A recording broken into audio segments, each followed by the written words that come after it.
All right. Are you a fan of 80s films like Beastmaster, Conan the Barbarian, Krull, Masters of the Universe? Well, how about high flying above the ropes pro wrestling? Well, now you can enjoy both with the comic book series Paul London, Hero of Prophecy. We're going to talk about it right after this.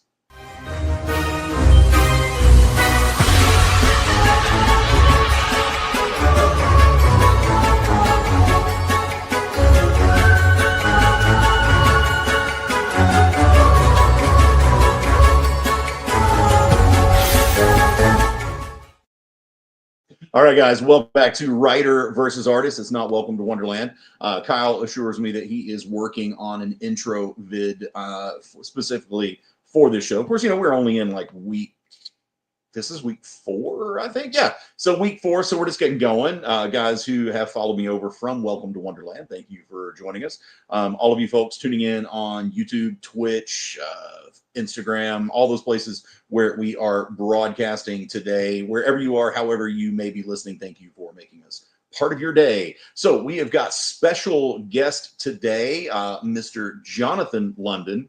And I almost called him Paul London because that's the character from your book. And it's actually my brother.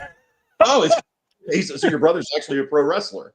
Oh yeah. He's still wrestling. He's been awesome. I don't know when he started in WWE, but when that time came to a close, he went and wrestled on a couple of different places, including like El Rey. They had a show called Lucha Underground, and then he's done a lot. Right now he's doing some Major League Wrestling, which is a pretty big outfit.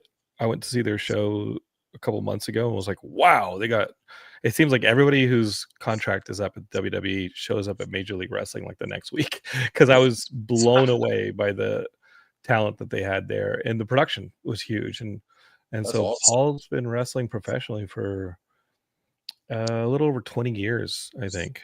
Okay. It's been awesome. And this book is kind of like my love letter to him.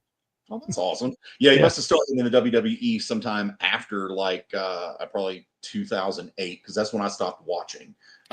You would have seen exactly. I mean, if you watched the period from 2004 up through 2008, like remember when Vince McMahon's limo blew up? Yeah. Okay. Like Paul got in trouble for smiling during the long take because the fans forced him into the storyline. Like Paul's a jocular guy like me. Like, they're doing a take where Vince is walking down the row of wrestlers, and then he gets into his limo and it explodes. Right. That was the storyline. And as Vince was doing his walk down the row, Paul was, I think he was joking with one of his buddies who was sitting next to. But they caught the tail end of his smile, and the fans were like, Paul London's smiling, he knows something. So when like the limo blew up, fans started speculating that he was in on it, and they never intended Paul a cruiserweight. They didn't really have the cruiserweights doing a lot that back then. Right. Well, maybe he was he was the tag champs either on Raw. He was I think on SmackDown at the time, or he was a cruiserweight champ on SmackDown at the time. One of those two champs, but they had no intention of using him in like a big storyline, like Vince has been blown up. Right. But the fact that the camera caught him smiling, the fans were like, oh my God, he's in on it. And I don't think the company was too happy with him kind of ending up in a storyline he wasn't intended to be in, and they didn't use him in the storyline, but online people were like, there's something here, there's something there, which I think is so cool that the fans are that feverish. You probably know him as well every time. I mean, he had the tag team belts twice for a very long time, and then he had the cruiserweight belt for a while. But I think what people really enjoy is every time there's a Royal Rumble, they come out with the top whatever eliminations, and he's top 5 every time. I think he's top 1. Wow. Snitsky looks like he took his head off. I mean, I panicked pretty hard when I saw him hit the pavement, and it's a great sell. And I was like, dude, just call me. And he called me hours later after. Just tell me you're not dead. Yeah, just tell me you're not dead. And he called me hours later. I was like, hey man, what's up? I'm at Fuddruckers with Brian. And I was like, what? You're at Fuddruckers, dude? I saw you get wheeled off Yeah. Like they played up the whole thing, and then it was such a great sell. And again, the company was only semi happy with it because it happened in the middle of the Rumble, and Right. it was the best part of that year. And he got in the back, and everybody's like, "Dude, that was such a great sell, such a great sell." And somebody supposedly came over to him and was like, "Yeah, it was good, a little too good." It's like, what? What do I have to do? Like, God, guys, trouble. Come on. the story I hear is that Shawn Michaels was the only person, not the only person, but I'm sure he had a few people that were rooting for him in the back. But I think Shawn Michaels, who helped train him a little bit, like was like, hey, like we got to be supporting this, and I don't think the support was ever there. Like, and it sucks because you're leaving it all out there, and you're Yeah. incredibly talented, and to this day, people talk about how overlooked he was as a performer, and and the companies he works with backs it up, like Ring of Honor, Major League Wrestling. The fans love him to this day, and he still works, and so here the prophecy really came out of like what I saw in him is being like, hey man, what do I got to do to get over with these people? And Right. I was like, dude, you're a hero to me, and I love you, and like, so I'm gonna make a comic book about you. We're having fun. I just had to recently explain to my stepson Easton, he just turned 10. Mhm. I had to explain to him because he's like, is wrestling fake? And I'm like, no, it's not fake.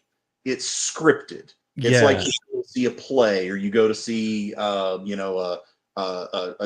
dance performance or a gymnastics performance. It's like, because those guys, man, those bumps, they hurt. And I don't even know if scripted is the right word. I mean, choreographed, yes, but the wrestlers, was really impressive about them, and what I appreciate the most, because yes, it's scripted, the storylines are scripted. In the ring, the wrestlers are listening to the crowd. It's like doing stand up or doing mhm, improv, right? And you know kind of how it's going to end. You know how you're going to try and end it to really put everything over and have the ending be the highest point of the match. But if you're hitting parts of the match where the audience just isn't catching, there's a lot of improvisation, and there's a lot of communication between the wrestlers saying like, and it may be in the lockup. I don't really know how it works. Paul explained it to me, but there's a lot of different places where wrestlers can communicate with each other to adjust the narrative of the match mhm. so that they can try and get the audience back into it or bring things to another level. And that's really impressive that you're moving the entire time and you're adjusting the match to get the audience back into it if they've been in a lull, or to really bring it to another level and improvise it. And it's also where some of the accidents happen, so some of the miscommunications might lead Sure. to somebody taking a step too far, and somebody suddenly has their nose broken, or can't, or is a step late and doesn't catch somebody properly, so they land awkwardly, and an ankle gets rolled, or worse. And so yeah, I would say choreographed, and it's just so impressive. It's really impressive. Yes. But it ain't for me. No, I've Nope.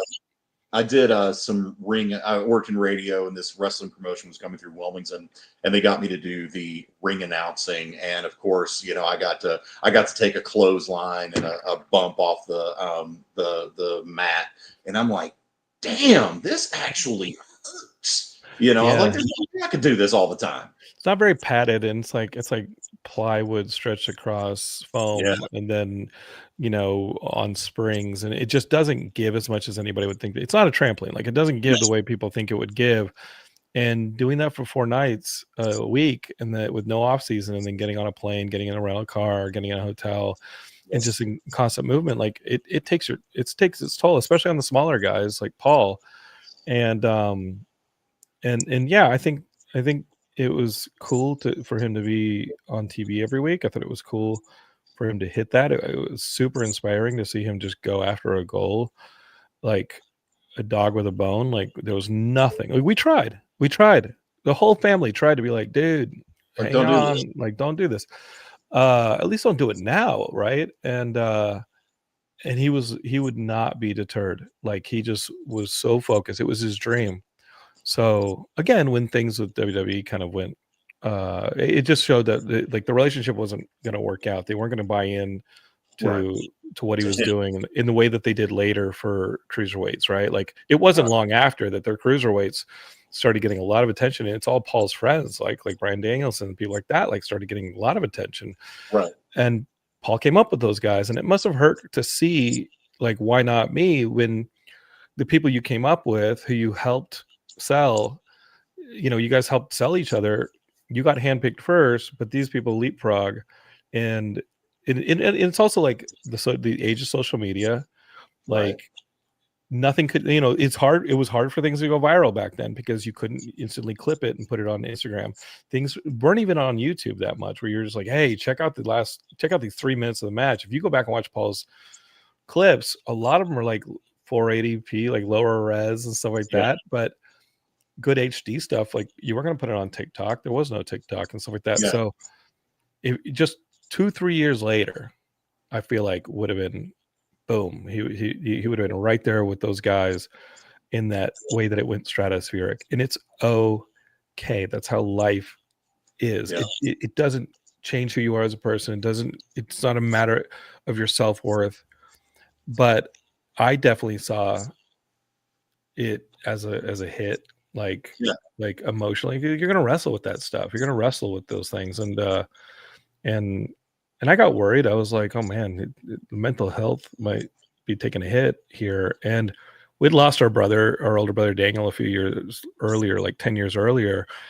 And here I am with my last remaining brother, Paul, and he's going through a crisis of conscience. And I was like, I don't know what to do.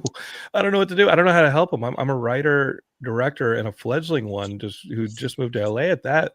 So that weekend I went nuts and I just wrote a huge fantasy story. Like, we love the Golden Globus fantasy movies of the 80s.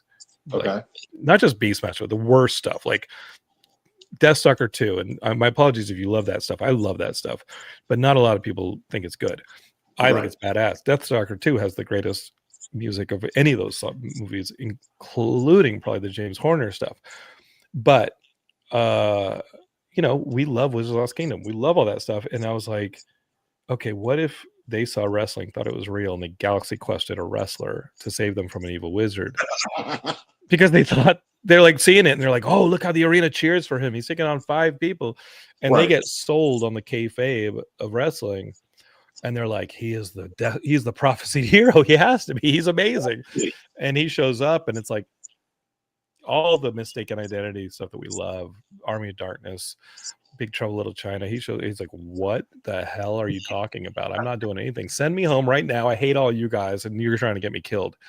But we'll see what happens. Like, issue 2, you start to realize, like, oh, okay, this is how it might work. It won't. Like, you gotta have those moments. Like, it ain't gonna work as easily as they think it will. But I'm having so much fun making this book with my brother and my artists and stuff. And it sounds fantastic. Thanks, man. When I first looked at the stuff you sent over to me, I was like, man, this is an insane combination of awesomeness. I would never have thought to bring all of those things together.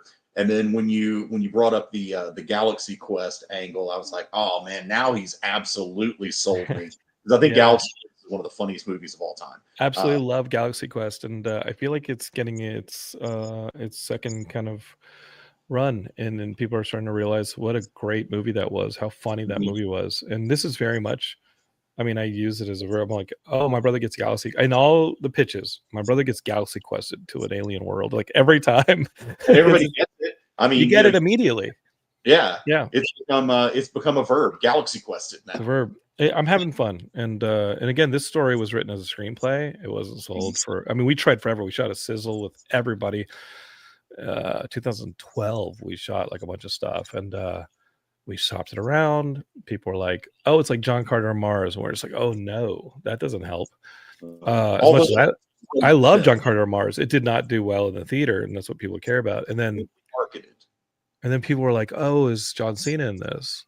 And I was like, well, green light it and we'll call John, but like he's not going to do a sizzle for free, right? Yeah, Like no, he's not going to come Paul out. and John are friends, but he's not going to go and sweat in Simi Valley for 2 days to shoot a sizzle with us. And also it's not the point. Like the point is, no offense, Paul, but it's kind of the nobody guy. Like the Right. point is, like it's the guy. Like if it was John Cena, like look at John, he's awesome, he's impressive. Clearly, he can at least hold his own. Like Right. he's and like Batista, amazing dude. They're both really cool dudes. But the second you see them, you're like, he will kick the ass of everybody he's up against Yeah, of course. immediately. It doesn't matter if it's a Minotaur or a Centaur or whatever in this fantasy world. Like he's gonna kick its ass because he's built like an action figure. But I don't think Paul, Batista is anymore. He looks kind of. yeah, maybe he's going for an Oscar or something, but he's great. Like John, like both those guys are so sweet and so cool.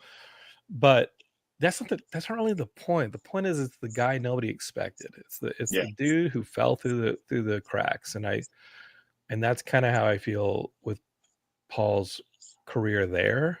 Yeah. And it makes He's a better story when they're yeah. the underdog. And Well, I he's get it. indie. He's a punk rock band. He's not it's indie, man. And you root for the he was a failure on Earth and he's an underdog here. And gee, I hope he doesn't die and maybe they'll save the day. No spoilers. We'll see by episode or issue 5. We'll see if he's still alive. So He will. I wrote 6. What I broke down as the main story has turned into 6 issues. We're kickstarting issue 2 now. We'll get to that later, but there's some twists in it, and I don't want to say too much, but like it's like who actually, this prophecy is built on this other planet based on like their weird. They're kind of like the mystics from Dark Crystal. They're like the influence of this old race that created this prophecy. And is their prophecy even real? Is it, is this just, what is it? so you start to ask those questions and you're like, oh yeah, everybody could die. This could actually turn out horribly. And turn the page. Yeah, I'm excited for issue 2, but I'm even more excited for issue 3 because like the plan goes south almost immediately in issue 3 and you're just like, how are they going to get out of this?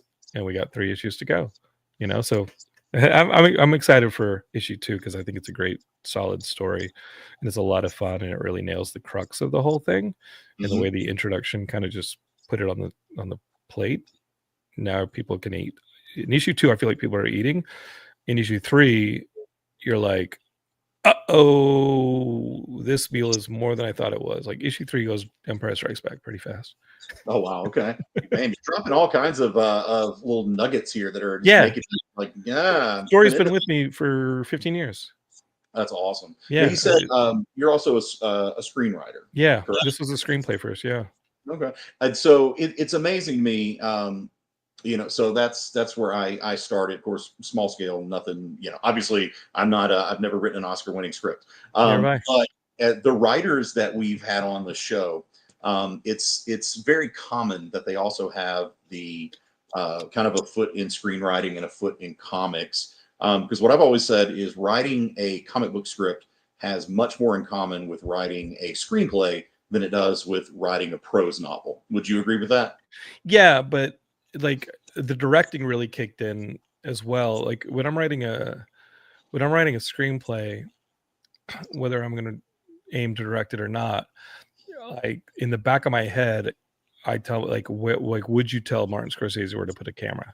And you wouldn't. So like the actual screenplay, you can hint at shots. You can say there's you can say there's a house on a street and you suddenly give yourself a wide, or you can say there's a gold doorknob on a blue, there's a gold doorknob and suddenly you have a close up, right? And if you ever have a sentence in that sequence that says a man walks up to the front door, then maybe it's a medium, maybe it's part of the wide, maybe it's, but a hand and, turns the knob is very much a close up. So like you can dictate visuals in a screenplay.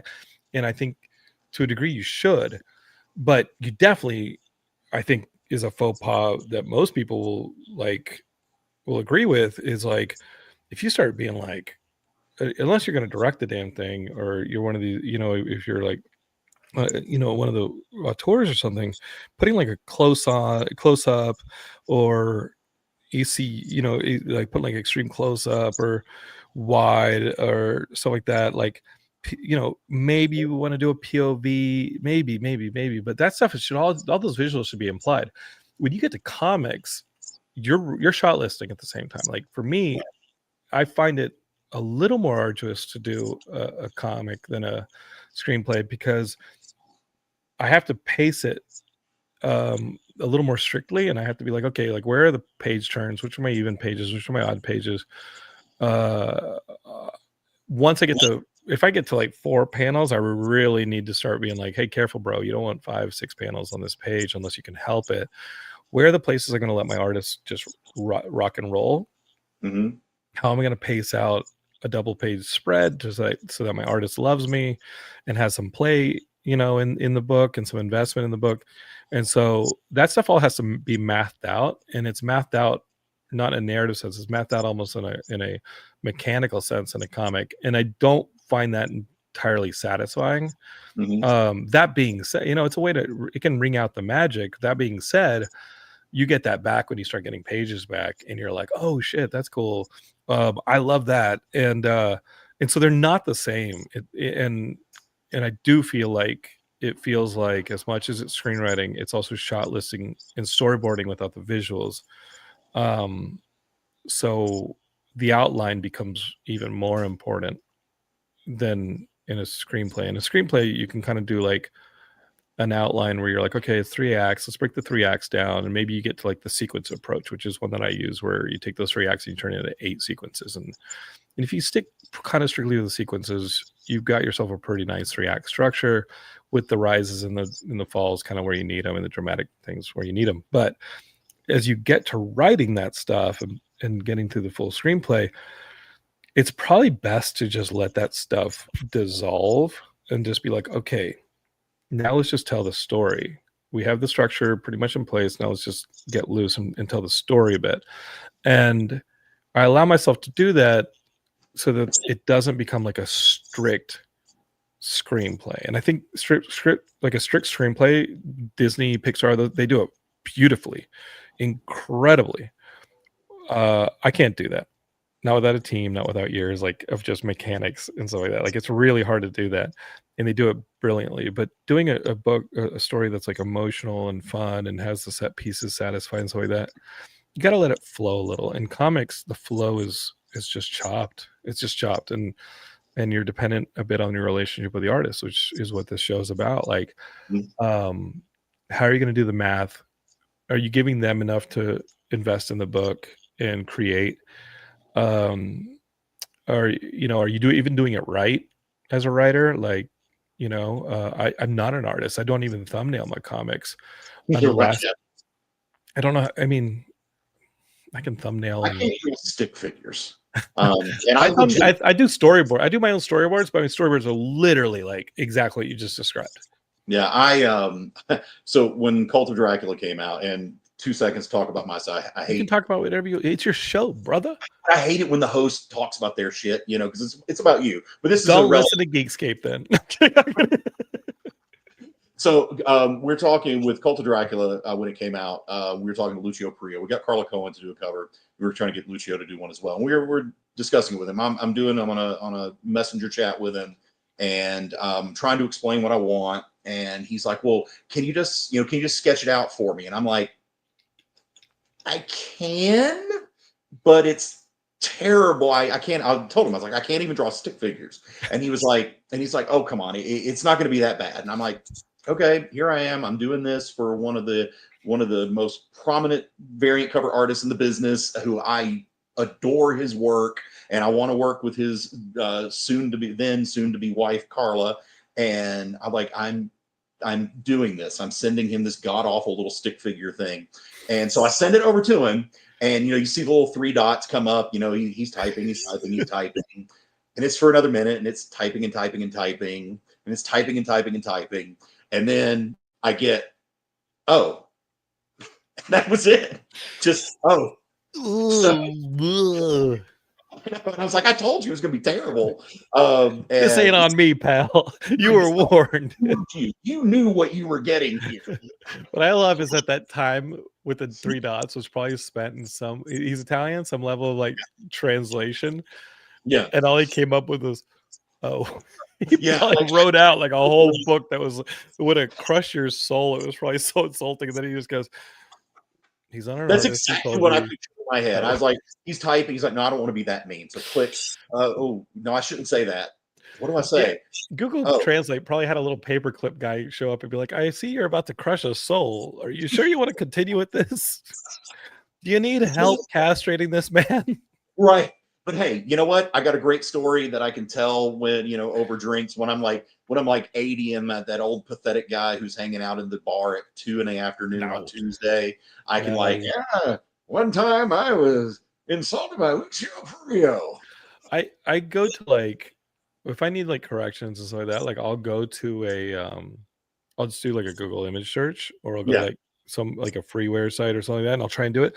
Or I'll just stand up and I'll be like, I'll tell my wife, I'm like, hey, can you take a photo of me holding this above my head or like in this angle, and give like an image reference. But I try and find the corrections. I try to let the artist like, I give the framing, I give all the stuff that you give in a full script, and I try not to even do too full a script, but I do full script. And then there's a low level of Marvel method, but it's mainly full script. And then because it was coming straight from a screenplay that I've then chopped and paced out. Right. But and then I see how the artist does, and usually the correction is not because they're narratively wrong. It's usually like a language barrier, or they don't get the tone of the comic. So like everything needs to be, I'm like, no. Like I have a rule. I have a comic called Super Action Man, which is exactly what you think. It's like a pro-American G.I. Joe. It's like a dumb G.I. Joe team, like a really silly G.I. Joe team. And it's not Team America. It's like G.I. Joe. It's silly. I think Team America is silly, and I love Team America to death, but it's very blue and it's very cynical. And it's, I think those guys are patriots and I love them very much. But I love my country for all its very massive faults, and I want to make an aspirational, fun book about my love for the country, and I want you to feel good when you're done reading it and be like, oh yeah, we kind of suck, but there's some stuff we do that's awesome. But I have a rule that I got to very quickly on Super Action Man, which is if there is a vehicle in motion, it does not touch the ground. Any panel doesn't touch the, like, it's all Michael Bay physics, all Michael Bay Fast and Furious physics. So like, in God bless Garner in Brazil, but like he's drawing stuff really literally as it would appear in the real world. Yes. And so he has like, the beginning of this next issue, and I don't number them because they're all like one-off kind of fun adventures, and it's like a Jeep bursts through the gates of Camp David. And it's just like wooden gates, right? Like it's not probably not what the Camp David has, but Camp David in this book is like a summer camp, right? Like like it's like all the world leaders are like barbecuing, like making s'mores and stuff, and then they're like, good night Paraguay and stuff. Like it's a summer camp, it's Camp David. But I have like, there's something happens and the Jeep comes crashing through the gates, and it's all in like the wheels are on the ground, and I was like, no bro, no, it's got to be in the air. And the lead character is surfing on the hood like Teen Wolf, right? Like he's on the hood of the thing. Love the visuals. Like it's Super Action Man, bro. Like it's like if Michael Bay was to do this, that's what we got. And there was another sequence in like a carrier jet where it's like we're over the target, or like, oh no, we're not over the target. We're like 8 miles from the target. And Sam is like close enough, and everybody was like strapped in. He had the whole team strapped in like the X-Men in the in their Blackbird, and I was like, oh yeah, they're strapped in. Sam's not. Samson, oh hell, Super X-Men's an idiot. he's like riding the bomb. He's just standing. Yeah. He's just like standing there, and he's got impeccable balance, I guess. But they're like corkscrewing to avoid missiles and stuff like that. And he's just still standing there, which is so stupid. And then they're like, we're closing in on the target. They're 8 miles out. Hey, whatever kilometers out. And he like close it up and he punches the back button and he jumps out. And I kept getting artwork. I got artwork from Garner and he's wearing he's wearing a parachute backpack. And I was like, no. And it's like Siberia. So he had him like, he's like, the character's just in a Speedo. It's like Rambo in a Speedo kind of thing. Yeah. Howard Stern glasses. Like, it's just, he's a lunatic. And he's like, does he wear like cold gear or should I put him in anything else? I was like, Speedo. Mm-hmm. He wears a Speedo and boots, wrestling boots and Speedo. That's what he does. And then he punches open the back thing and jumps out. And he's like, with parachute. I'm like, nope. Delete the parachute. No, he doesn't wear a parachute. No. Nope. He is an idiot. And then and they're like, hey, we finally got to the target. Why do we have to walk this far? I was like, this idiot jumped out of the plane. We had like, there goes her. Or it's fun to write characters that are out of their depths by a lot, And we got to take our first commercial break. Oh, go for it. Sorry, I'm blabbing like that. No, dude, I love the freeform conversation. And I think you're telling me we're going to have a hell of a lot of fun with these questions when we come back. Just going to plant in your head. No fluff, no BS. Every artist I've ever worked with is great, and we all love each other. We want the real stuff. We want some dark. We want some con, because I know you've had some. Every writer has, and this show's all about talking about that, talking about the horror stories, and then figuring out how that stuff gets overcome to create a comic. So be thinking about that. He hasn't seen any of these questions. I'm going to throw them at him when we come back. So let's take that break, and we'll be right back. Symphonic verses, Nocturne's romance, a song of romanticized darkness, dreaming death by sleep.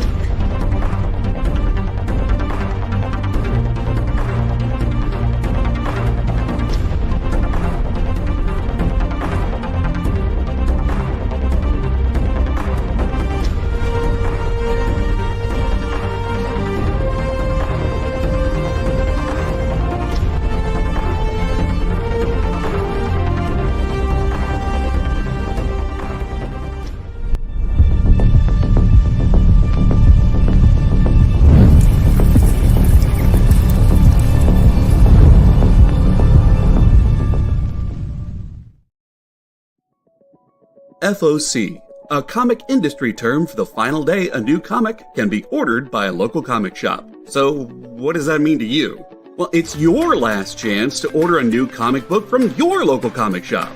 Order up! The FOC show will go over every book that's about to be cut off every Friday afternoon. I'm going to highlight some of the stuff that I think is really worth paying attention to, so that you can put in an order at your LCS for as many copies or as many variant covers as you want. Sometimes the store needs to know to up their orders. Never miss out on a popular comic again. Order up, part of the experience.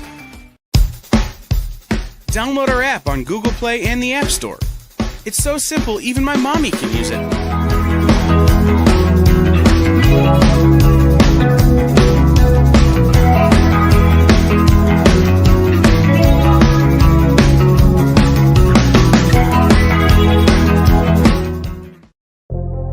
In a world where you hit like and subscribe on our YouTube channel, that'd be really great. Thanks.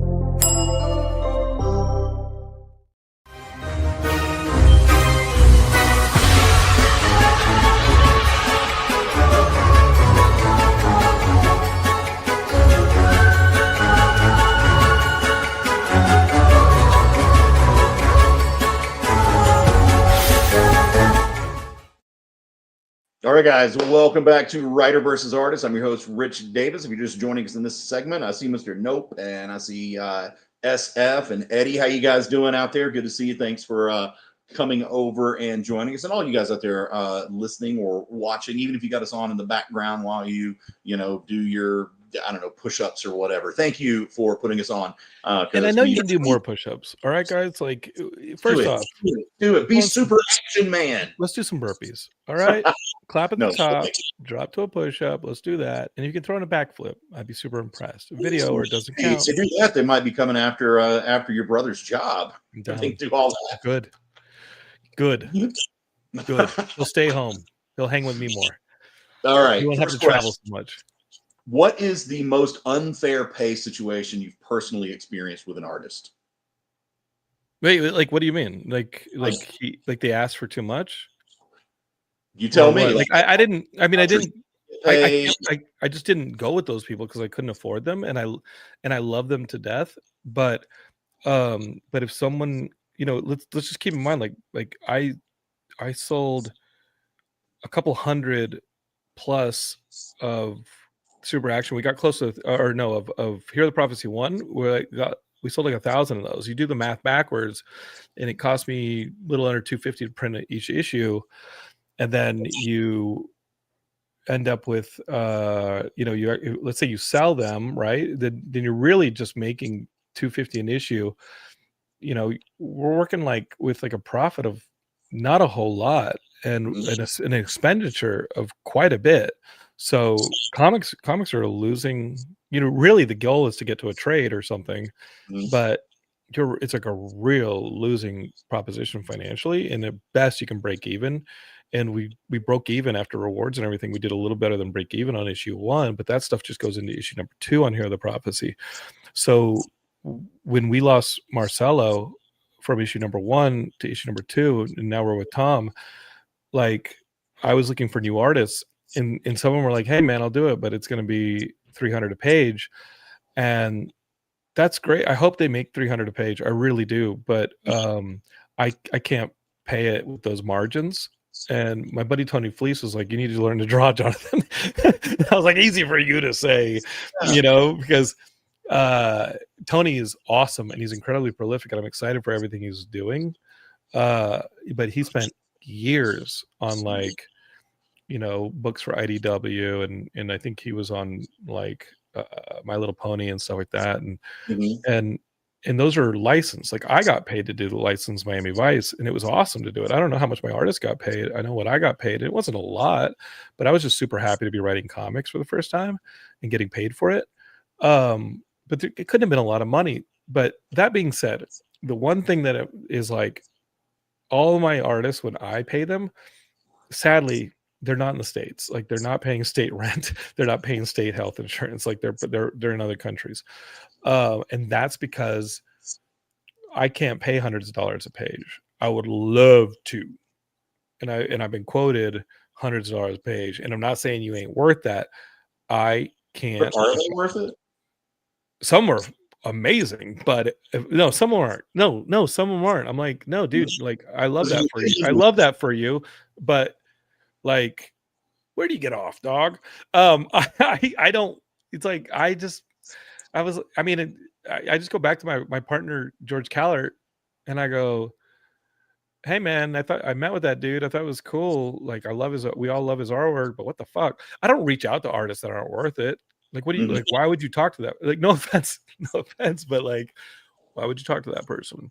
Why would you even be in that conversation if they're not worth it? I only want to work with artists that make me super proud of the product. I want a book that competes with the other indies on the shelf. And I think I feel like if you go through Hear the Prophecy issue 2 and Tom Hoskis's work, and he does work for all sorts of people, mainly video games, and but I know that Big 2 editors have reached out to him and stuff, and those are the people I want to work with. But I got to get them while they're indie. I got to get them before they're signed to the major label deal. And so I won't talk to an artist if I'm like, oh, that artist kind of sucks, but he's what we can afford. You don't make the book. If you're compromising on that, don't make the book, because in the best case scenario, which is always what you're going to do for, your book's going to end up on a shelf next to stuff that looks better than it, and you can't look like or nobody's going to pick it up. And it doesn't matter about the writing. And I say that as a writer, but unless you're freaking Robert Kirkman, Brian Michael Bendis, Scott Snyder, X number of, what is it? I mean, a handful of writers. No one crossed the comic book store floor because they said, "Oh, look, that writer has a new book out." It was the artwork. It was the cover art, and then they went over there and they flipped through the interior art. They didn't stop to read it. This ain't a library, pal. So I'm very realistic about my role in the process.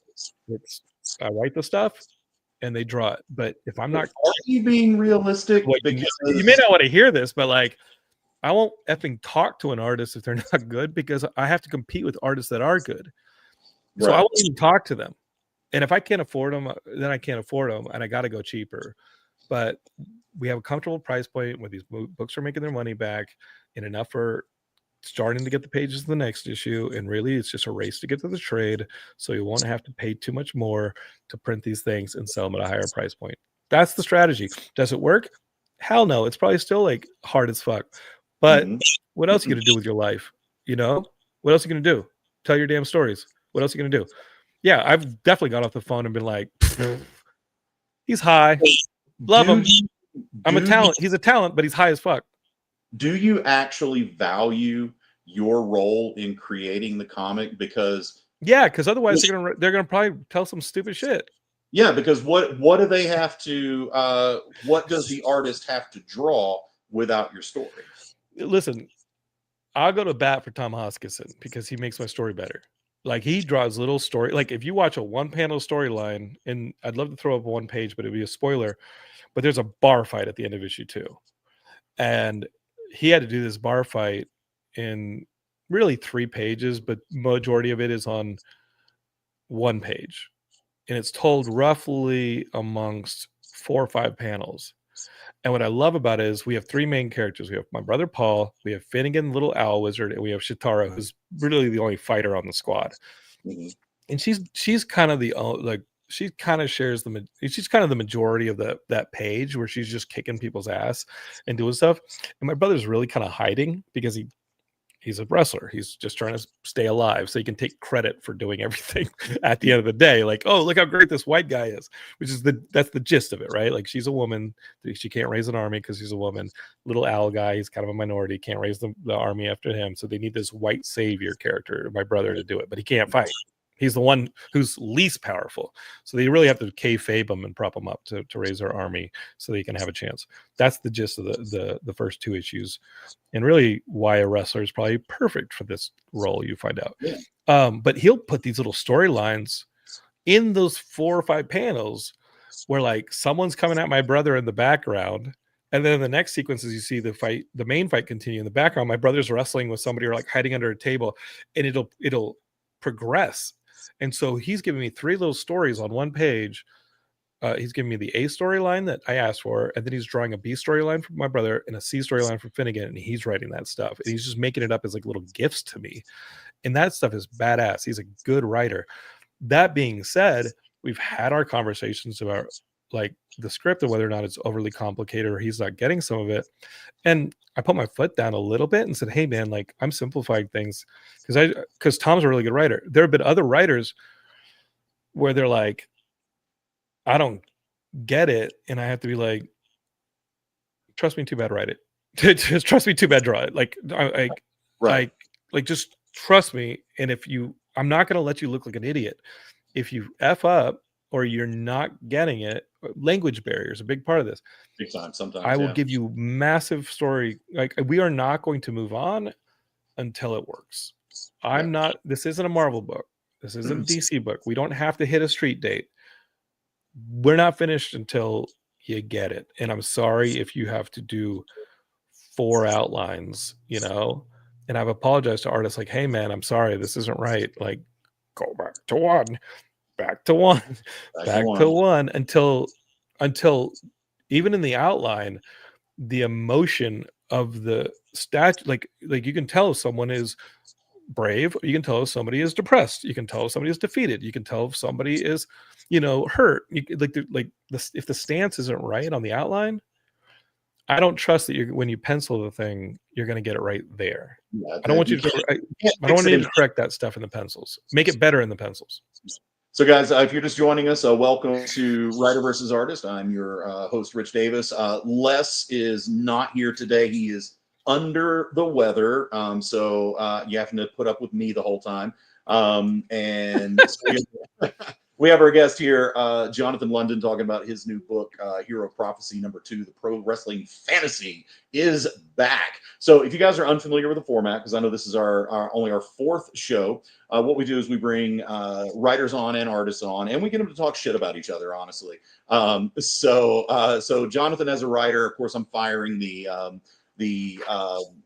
how artists piss you off questions. Next week, we'll probably have an artist on, and we'll be tell us all about how writers piss you off. That's the whole concept of the show. Writers piss off artists piss off writers. They come together, they work together, they overcome it, and the book is awesome. Which it sounds like it's not. Or it's not. Sometimes it's just complete crap. But certain pages aren't in their strengths, right?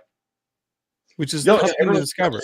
Their things, and that's something Les and I talk about when we go back and forth with each other. Is we've got a great relationship. We work together many times, and I love working with him. And I think that's the important thing, because Les knows when to call me on my bullshit, and I know when to call him on his. And it sounds like you've got that relationship with your artist on Hero Prophecy. Well, at the end of the day, I hate to pull this card, but we're the ones paying them.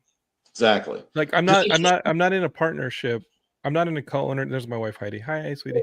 I'm not in a co-ownership with them for a reason, and not that but like when you're starting out and you send that contract that says you're not in a co-ownership, this is for hire, it is really important to get that signed, because of the development, the dissolving of these relationships that happen.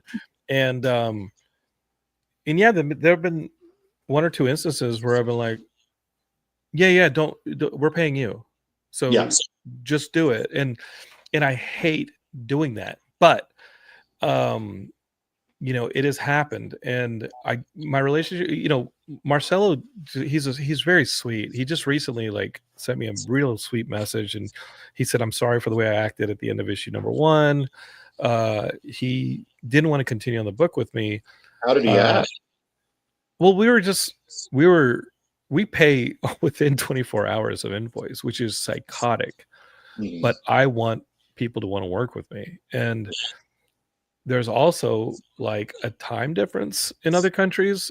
And if we don't see an invoice right away, it's probably because we're asleep. Exactly. And I don't like waking up to a WhatsApp, yelling, asking where my money is when the invoice came while we were asleep. And my partner's still, we got kids, man. Hold up, dog. Check yourself before you wreck yourself. How would you react if you were to say, where's my page? Where's my page? I won't you do that. Put the same pressure on an artist that artists put on you sometimes for money? I sent that text yesterday. I sent that text to Guillermo on Super Action Man, because he had 5 more pages of the outline to send me so I could sign him off. Super Action Man, I got to get it out this summer. It's the 250th anniversary of our nation. Yep. I want it to be the Summer of Sam. It is a patriotic book. I want it for Comic-Con San Diego this summer. If I can get it for WonderCon, I'll get it for WonderCon. But I need that book at San Diego Comic-Con. That makes total sense, yeah. I want to have a giant red, white, and blue silly presentation this summer where we do a USA comic for the 250th anniversary. And I know his pace from working with him on the outline and getting inked pages from him so far. And I was like, can't let this slide too far, or that is going to be in danger. So I sent an email yesterday, like, hey man, we had a holiday here in the States. Wondering how things are coming up on those outlines that you had to fix up. Because again, correcting things like stature, he's learning the characters a little better. He's learning the tone, which is super silly, and so he's learning that stuff. And I think he's getting a little looser with it, so he's not trying it says literally, because it's not a literal book; it's a silly book. And also, there's some stuff that I'm going to need to lean on a colorist for, because he didn't really do it, and it's okay. I think he's incredibly talented. This stuff's just not his strength. For instance, in the book, flashbacks should look like an 80s GI Joe comic. The That makes comic sense. should be Well, modernized. Like the comic should look like a 2025 comic, 2026 when it comes out. But it's also a war book, an army book. So when you do a flashback in this silly book, those flashback panels should look like they got taken out of the Larry Hama 80s GI Yes. Joe. Like that's the fun of it.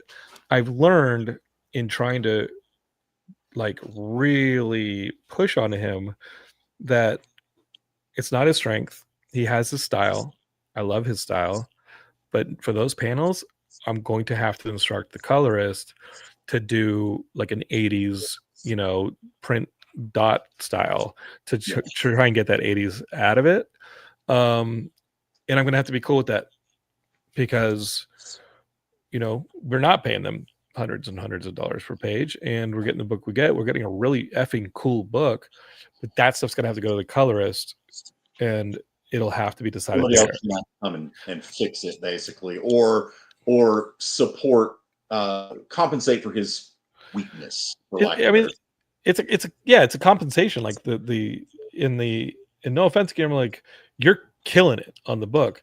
Those pages, the treatment of the line, it needs to be more like the 80s style, and they're not yet. And it's okay. We got to keep moving, and it's okay because I know the colorist will get it, and if the colorist doesn't get it, that's where we'll make the adjustment is on the colorist.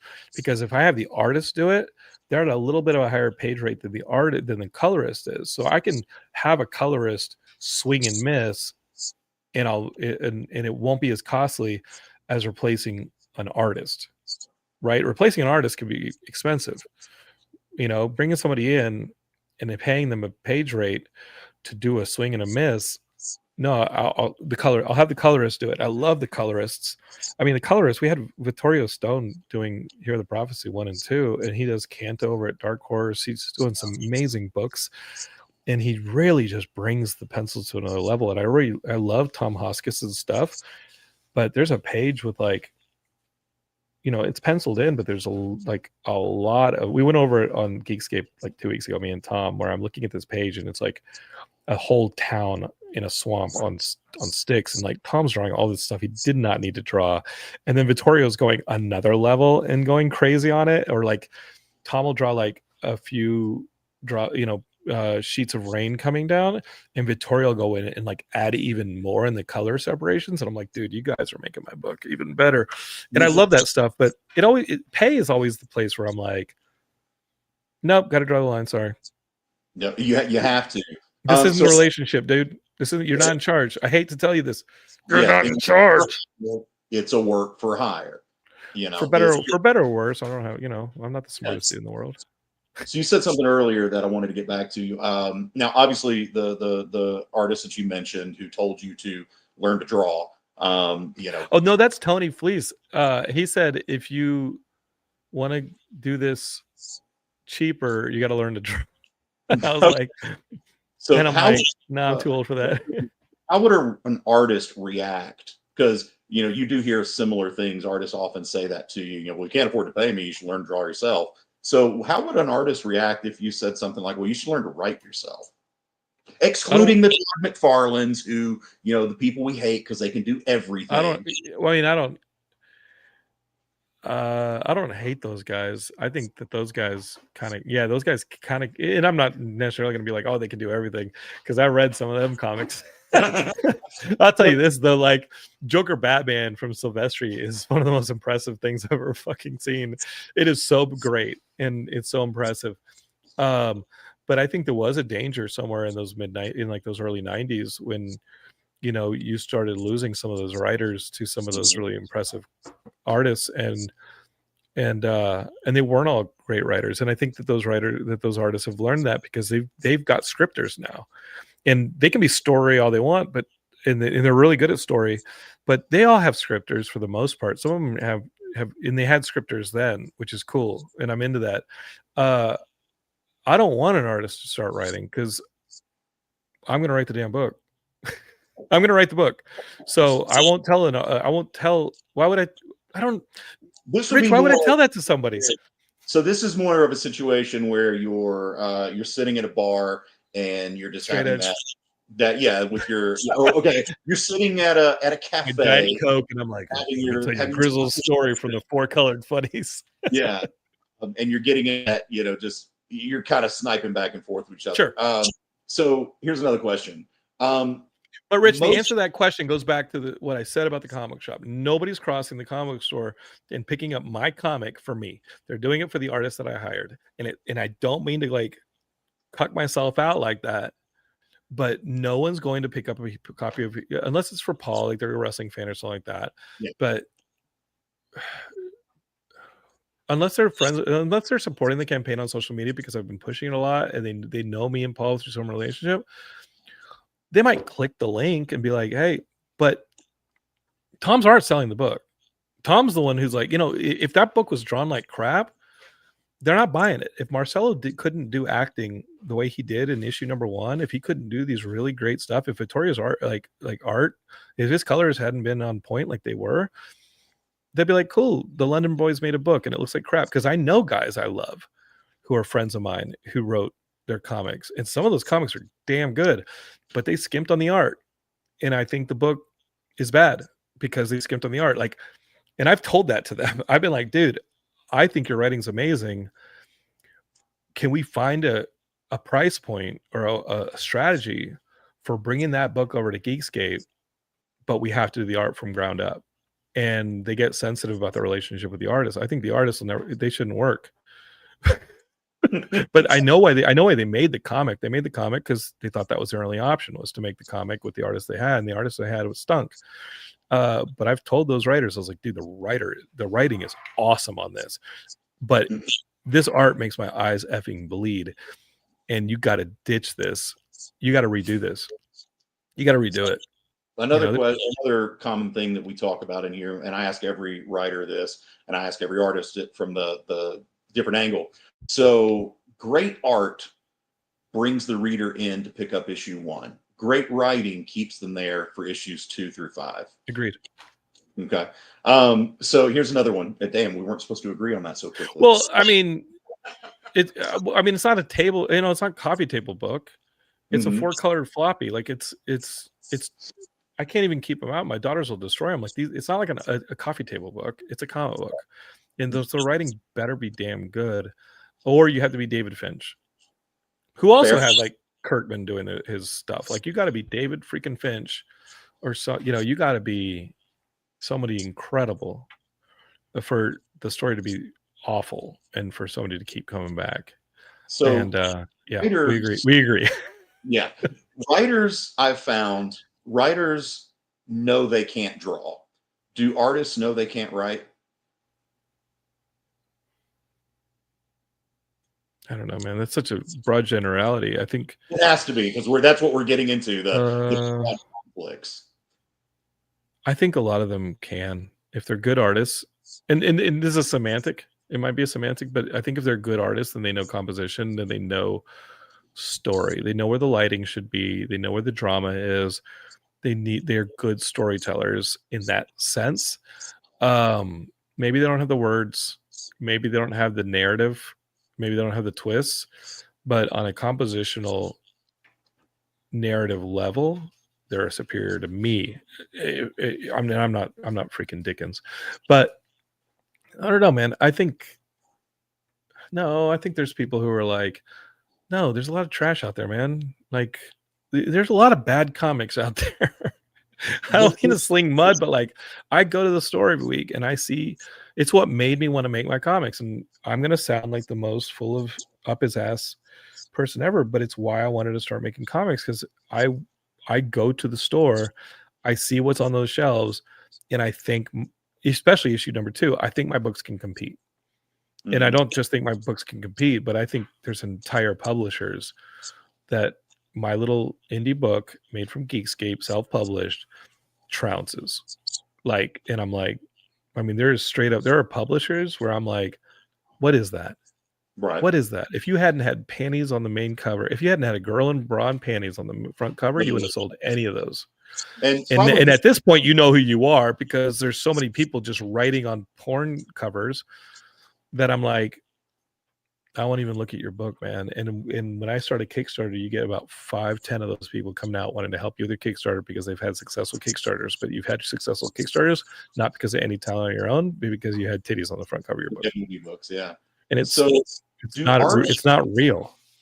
It's just, yeah, because nobody's reading it. You know, you're not reading it. And what's the point of the art if the pages are stuck together after the first read anyway, dog? Just gonna make that joke, but I didn't. So, do artists actually understand how little writers get paid, or how much get paid? We pay?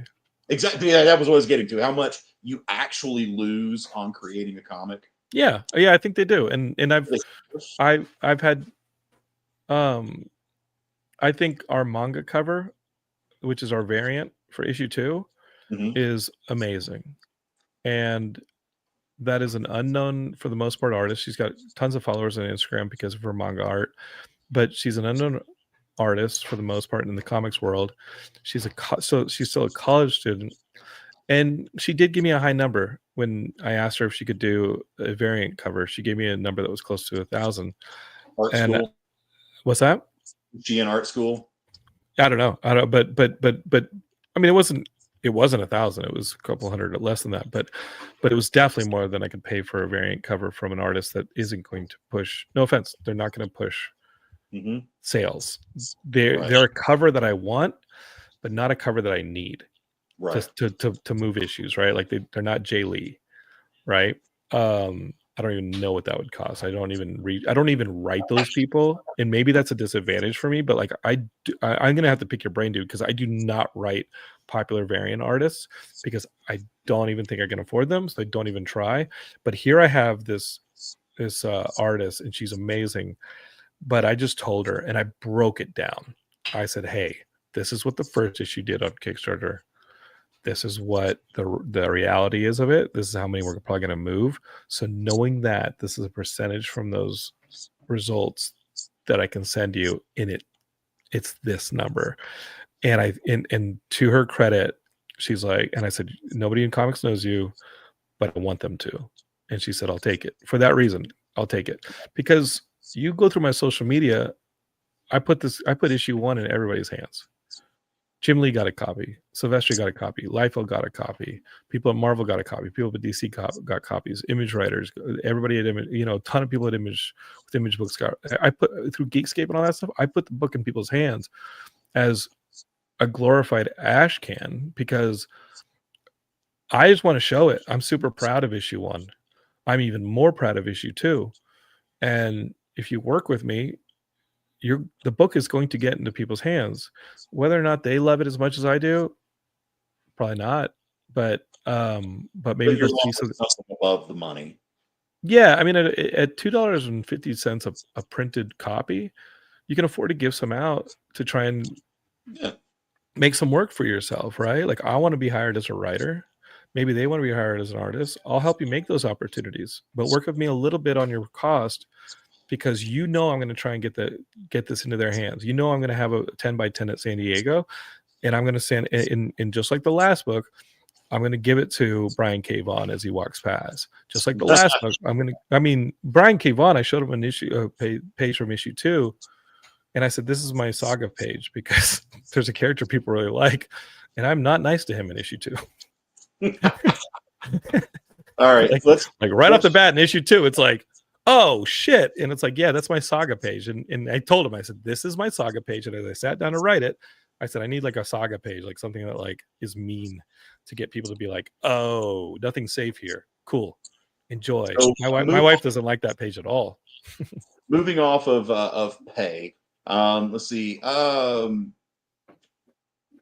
It's an investment for writers. It's an investment for creators. But if you share that, but don't share the IP. I mean, no offense to my collaborators.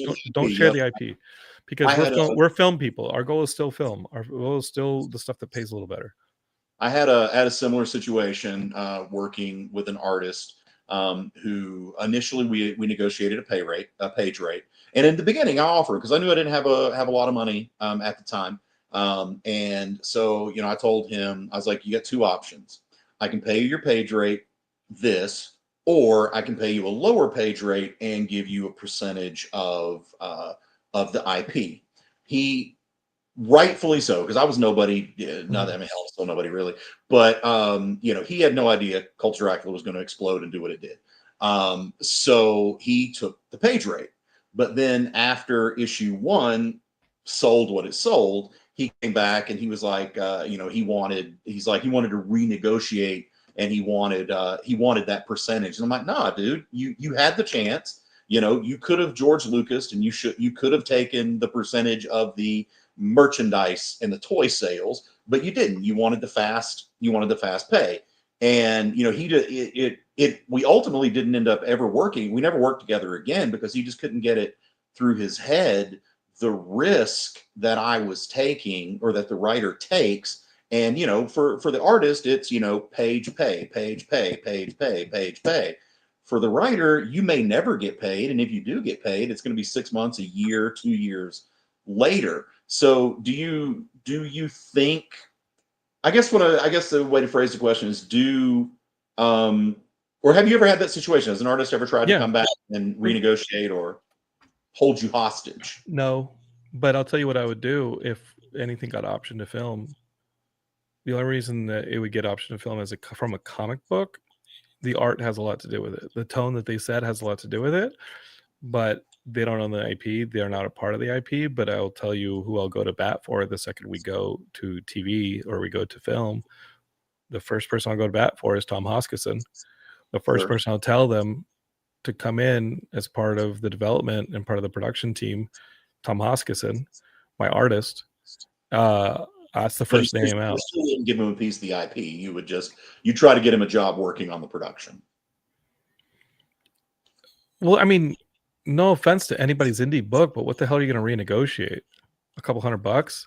Fair, yeah. Like, most of the time. I mean, no offense. That guy should have taken the page rate, and he did, and now he should shut up, because what's he going to do? Bust your ass for another couple $100?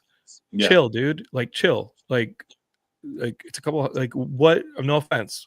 Seriously, Rich. No offense, but like that percentage for issue 2, would it have been 50 grand? No. Well, you know what I'm saying? Like, right? No, dude. Like he's gonna bust up your DMs for like a couple $100, dude. Chill. Yeah. Go draw another issue of something else. Like, go plant another seed, right? Like, you're sitting in the wrong place. So for Tom, and just as an example, or like Guillermo, somebody who I've worked with, like, yeah, they can come back and be like, hey, can we renegotiate the contract and all that stuff? But it would hurt the current situation on the book, because it would make it less immediately.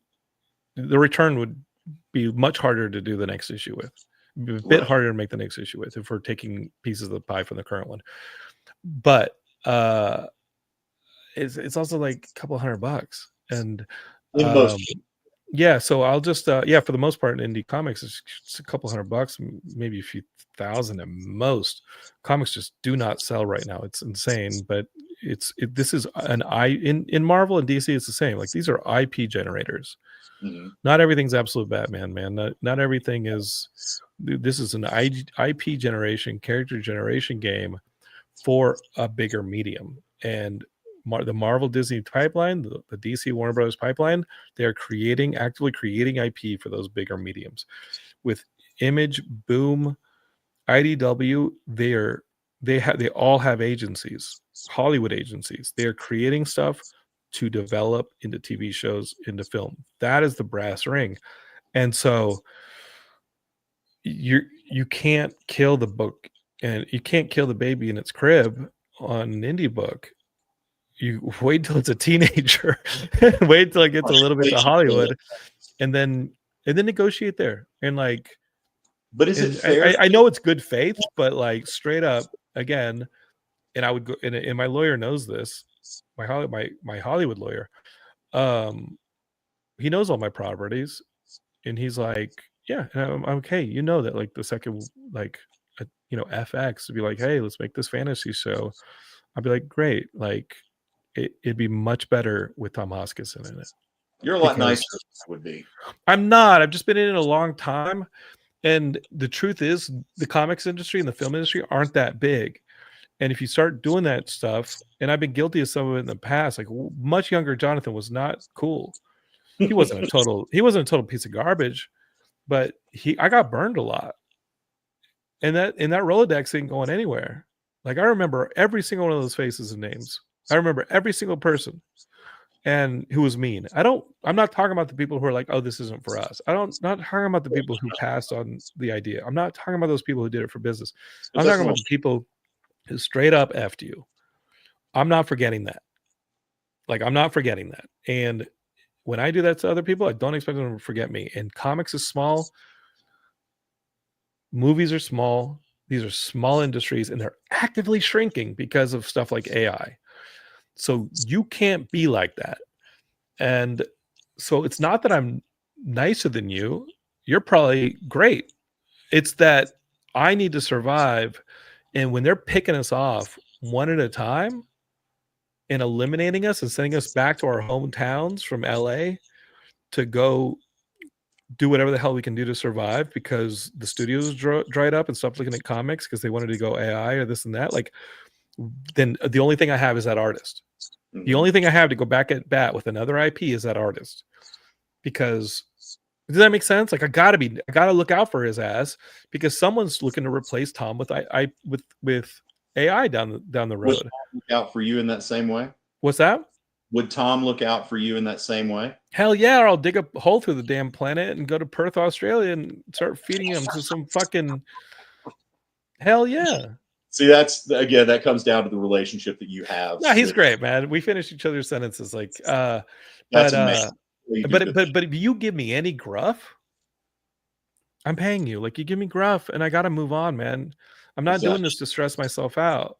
I'll stress myself out on a campaign. I'll stress myself out over something else, but I'm not going to stress myself out on a collaborator who's giving me gruff because it should be fun. You're making comics, MFers. You're not making freaking Shakespeare. My writing's not amazing. Your art's not going in the Louvre anytime soon. Like, we're making comics. Let's have fun. And the second somebody gives you gruff, swap it out. Absolutely. All right, we're coming up on our final segment of the show, so we're going to turn it back over. Sorry, I haven't talked enough shit, man. No, dude, you've talked the perfect amount of shit, but you've talked it in a very political way. So I love it. I love the answers you're giving. I love the experience that you have, and the place that you're coming at this from. So we got to take a commercial break before we come back. Make that bread, dog. What do you call a snowman with a six-pack? Oh, I ain't gonna get that one. And snowman. That's one of Jay's terrible jokes telling us. You know what? I respect it. Jay. You miss every shot you don't take, brother. All right, we'll be right back. Sure, comic books are beautiful, but underneath, there's something more authentic and exciting. The original art. See the pencils, the lines, the shading, as if you were there in the studio watching the artist work. Getting a peek at comics' backstage is easy with the original art experience. All right, Friday night, guys. Thank you for being here. To be doing anything, the fact that you're here means the world to me. Nick's pieces are always value-priced with your budget in mind, for the beginning collector to the veteran. And this is gorgeous. You got Aquaman and Mira. Join the original art experience with Nick and our friendly crew of regulars, even if it's just to enjoy the art. Fridays at 7. It's all part of the experience. Whoa. Whoa. Did you miss it? Yeah, they can go by pretty fast. Let's slow down the footage. Welcome. It's time to skim some comics. Miles Morales Spider-Man, I will just tell you that Miles is very important in his role as a vampire. So it's fine. If you like Hercules, read it. If you don't like it, don't worry about it. It's fine. The art is still stunning. There's a panel, little spoiler, there's a panel in this where Chitauri first hits Lion-O, and he is the best "did she really just hit me" face I've ever seen put in a comic book. Wow, live reviews of new comic books so you can be ready for New Comic Book Day. What is this? Oh, I see. It's Minute to Skim It. Part of the experience.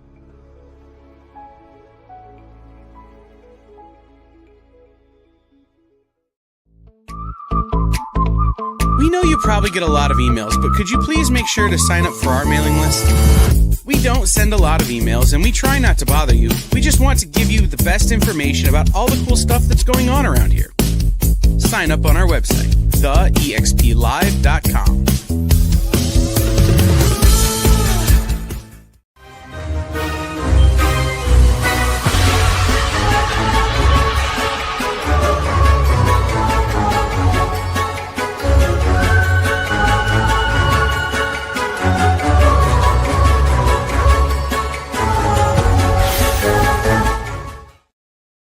All right, guys, welcome back to Writer versus Artist. We're coming into our final segment of the show.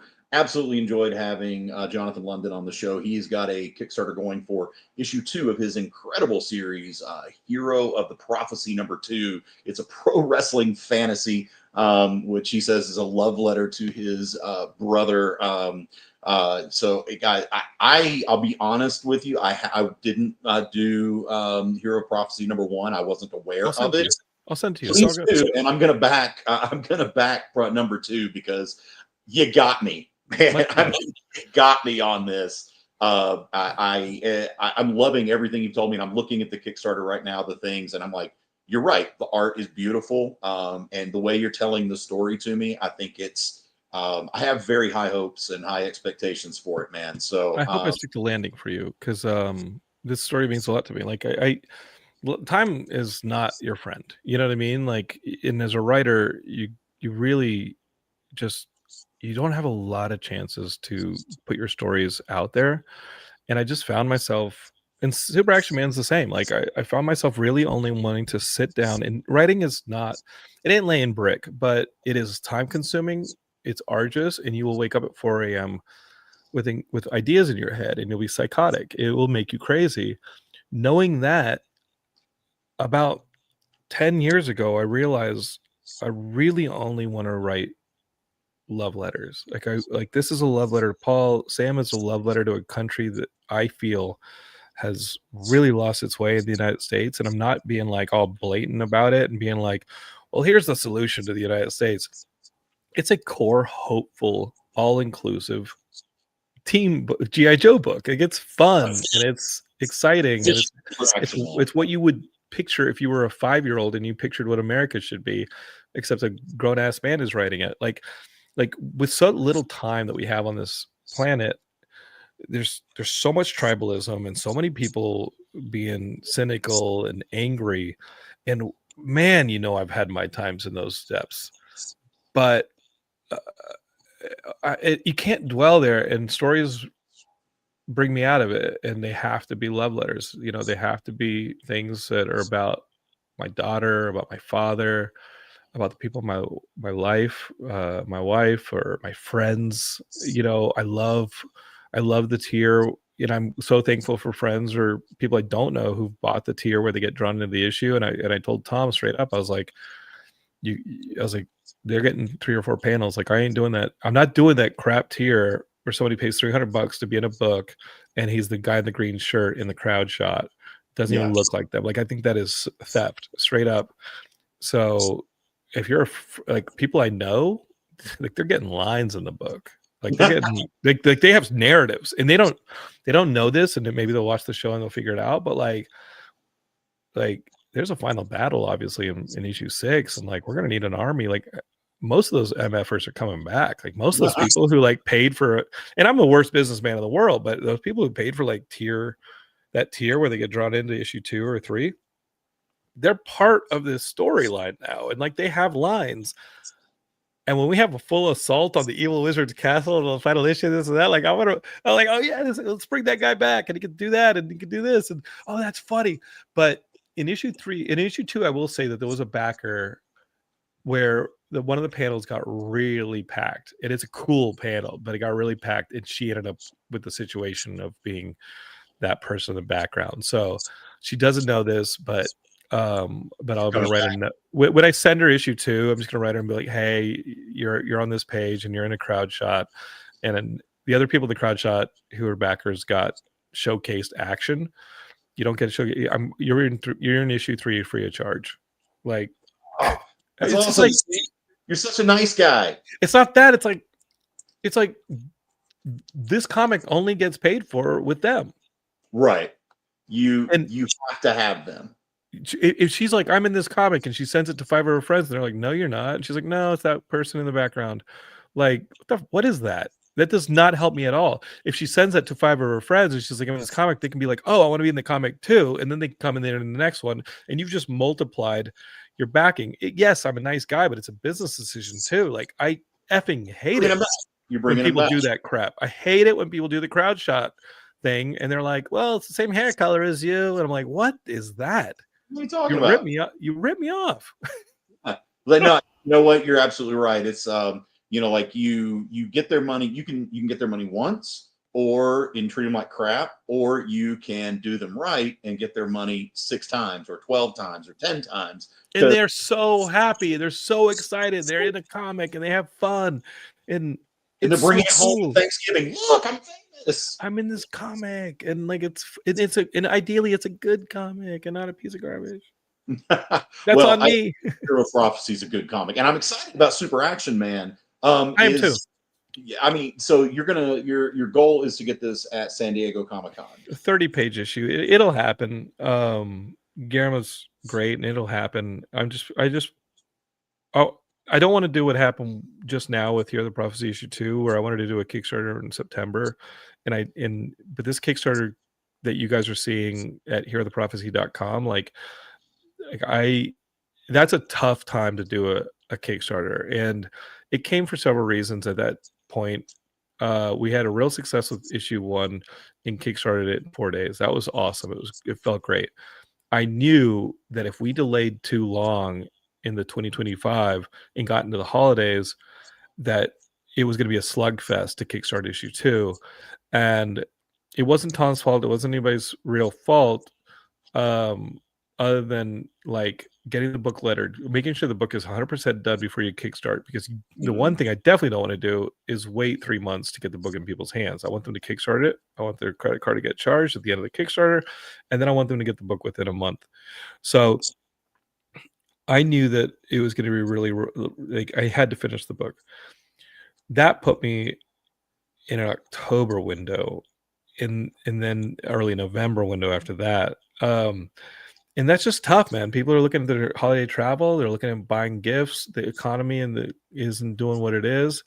It's like the economy is only getting a little worse, and people's spending money is getting tight. So I put myself at a disadvantage putting the Kickstarter where it is.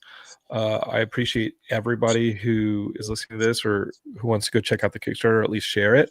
That being said, it had to happen because issue 3. And if you back up issue 2 because things aren't perfect for the Kickstarter, then issue 3 gets backed up, or the Sam one gets backed up, or you're just backing up your production line. And I want to put out 2 or 3 books a year. I'd love to put out way more books a year, but 2 or 3 is roughly what we can afford. So I want to put out 2 or 3 books a year, build it up, keep building up the following, get more people to have faith in the comics. And next year, I think we have 3 or 4 books coming out next year. Like, I'm just trying to build this thing. But that is why I couldn't push the Kickstarter any later for issue 2. And it has put us at a disadvantage in getting attention, in getting funds that people are rightfully holding on to for the holidays and for travel. I understand all that.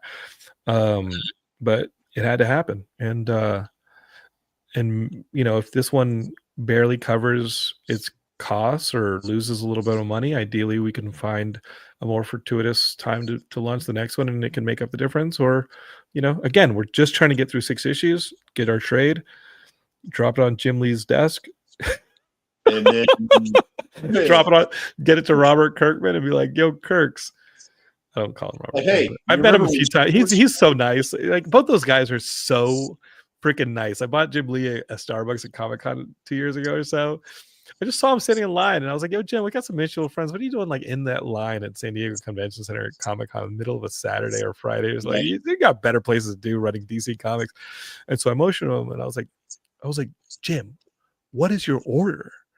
And he's like, what? I was like, I'm going to buy your coffee so you can go back to work. I'm like 3 lines ahead of you. Tell me what your coffee is. And for your guy, like, he walks around San Diego with a guy. to keep people from molesting him too much. Yeah. And so I said, "What do you guys want?" And he was like, "Really?" And I was like, "Yes, you have to get back to running DC Comics at Comic-Con. It's the busiest time of your year, probably." And so he sent me the order for the two of them, and I put it in with mine.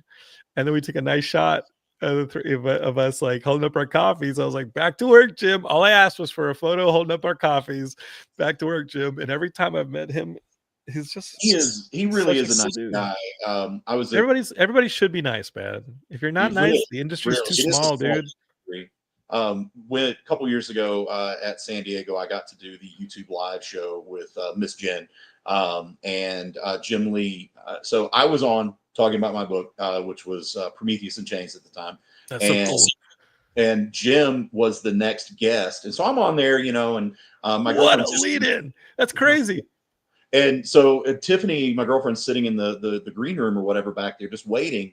And she's been having this awesome conversation. I come out and I'm like, "Well, so how'd I do?" And she's like, "I don't know. I was sitting here talking to this guy. He was super nice. He saw she has a whole sleeve of Naruto tattoos, and so he's like, we talked about Naruto, and we talked about he loves to cosplay as this specific character, so he can kind of walk around and he sat there and he had probably a 20-minute conversation with her. She had no idea who he was. But he was just so nice and so kind. He wasn't one of those like, "Oh, I'm Jim Lee, why am I talking to you?" type guys. And I got to meet him very briefly. I'm jealous of Tiffany because she got to have this great conversation with him. But and he was so very, very nice and very, very kind. And I love people like that. The and people of Hollywood, comics the people of Hollywood. I'll tell you, the people of Hollywooded me are the people who you ain't that like you haven't earned that by any objective standard, and you're trying to get you're on the come up, or you're on the way down, but whatever's happening in your day, don't act like that. And I consciously have to tell myself when I'm in mood, and I've been in moods like I gotta tell myself, dude, you need to reset, because that you might end up being somebody's story if you come in hot like that. Like, you can't. And stuff pisses me off all the time, man. But all right, well, guys, you gotta figure it out. That's our time. So real quick, tell us where people can back. You're about $1,300 away on your project as of right now. You're gonna make 9 days. Yeah. Knock on wood, we're gonna make it. But herooftheprophecy.com will take you right to the campaign. herooftheprophecy.com. And my podcast is called Geekscape. You can find it on Spotify. I've been doing it since 2006, 2005. And then we have a network, the Geekscape Network, which has a ton of shows covering a whole breadth of pop culture things, from wrestling to comics to video games to things that are way more in depth on those topics than the very mile wide, inch deep Geekscape flagship show. And I don't mind being the 9th, 10th ranked show on my own network, because because other people satisfy the horror itch better than I do, or they satisfy the TV itch better than I do. I like to talk to a different storyteller each week who may be a different discipline. So I just love Matt Kelly, who runs the network, is like a brother to me. He does a great job. And this Friday, if you're watching live, we're doing a 12-hour plus live stream for Big Brothers Big Sisters, and we do it every year, and we raise money for them. And mostly every show is represented in those 12 hours. They either guest on other people's shows, they do their own 1 hour, and we just try and create a little bit of a community. I think this stuff that you guys are doing here is awesome, and it's very comic book, and I love that every show is really comic book. It feels really cool and concentrated. So I definitely dig this network as well, man. Geekscape wouldn't fit though, because I talk so much movies. or I talk, I have musicians on and stuff like that. Like I don't know, man. I'm like the squirrel from Ice Age, and like I want to do this, I want to do that, I want to cover that. I just love storytellers, man. That's the podcast. It's always been. All right. Well, Jonathan, thank you again so much for being on the show. I hope you had fun. I had a blast. I need to get you on Geekscape, Rich. Hey, anytime, man. More than that, I need to get Jay on Geekscape. Jay's the unsung hero. I want to pick the brain of the silent He's like the fucking Boba Fett of your show, bro.